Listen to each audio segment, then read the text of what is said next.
ಸ್ನೇಹಿತರೆ, ಈ 9 HP VST ಟಿಲ್ಲರ್ನ ಯಾರೂ ಖರೀದಿಸಲು ಹೋಗಬೇಡಿ.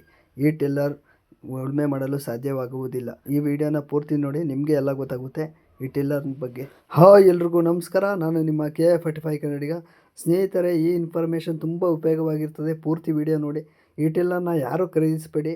ಈ ಟಿಲ್ಲರ್ ಖರೀದಿಸಿ ನಾವು ಮೋಸ ಹೋದು ಅಂತಲೇ ಹೇಳ್ಬೋದು. ಇದು 9 HP ಟಿಲ್ಲರ್ ಆಗಿರ್ತದೆ. ಇದು ಯಾವುದೇ ಕೆಲಸ ಮಾಡಲು ಯೋಗ್ಯವಾಗಿಲ್ಲ. ಗಾಡಿ ಪಿಕಪ್ ಇಲ್ಲ. ಮೊದಲಾಗಿ ರನ್ನಿಂಗಲ್ಲಿ ಯಾವುದೇ ಪಿಕಪ್ ಇರೋಲ್ಲ. ಹಾಗೂ ಬ್ಲೇಡ್ಗಳು ಅತಿ ಹೆಚ್ಚಾಗಿ ಕೊಟ್ಟಿರಲ್ಲ. ಬರೀ ಒಂದು 30 ಗಂಟೆನೂ ಓಡಿಲ್ಲ ಗಾಡಿ. ಇದು ಆಗಲೇ ಇದು ಇಂಜಿನ್ ಸೀಸ್ ಆಗಿದೆ. ಯಾರೂ ತೆಗೆದುಕೊಳ್ಳಬೇಡಿ. ಇದು ಗಾಡಿ ಎಂಥ ಕೆಪಾಸಿಟಿನೇ ಹೊಂದಿಲ್ಲ. ದೊಡ್ಡ ಟಿಲ್ಲರ್ 13 HP 14 HP ಒಳ್ಳೆ ಪಿಕಪ್ ಇದೆ. ಆ ಟಿಲ್ಲರ್ನ ತಗೊಳ್ಳಿ. ಈ VST tiller 9 HP 8 HP tiller ತಗೊಳ್ಳೋಕ್ಕೆ ಹೋಗಬೇಡಿ. ಸಬ್ಸಿಡಿ ಆಸೆಗೆ ನೀವು ಮರಳಾಗಬೇಡಿ.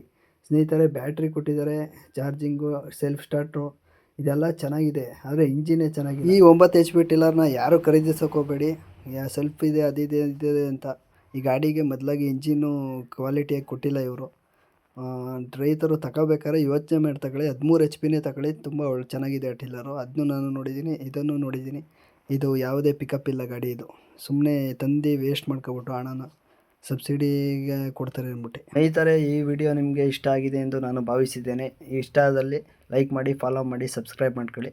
ಬೆಲ್ ಐಕನನ್ನು ಕ್ಲಿಕ್ ಮಾಡಿ. ಮುಂದೆ ಬರುವ ವಿಡಿಯೋಗಾಗಿ ಉಪಯೋಗ ಆಗುತ್ತದೆ. Thank you. ಧನ್ಯವಾದಗಳು ಸ್ನೇಹಿತರೆ. ಗೌತಮ್ ಹುಣಸೂರು.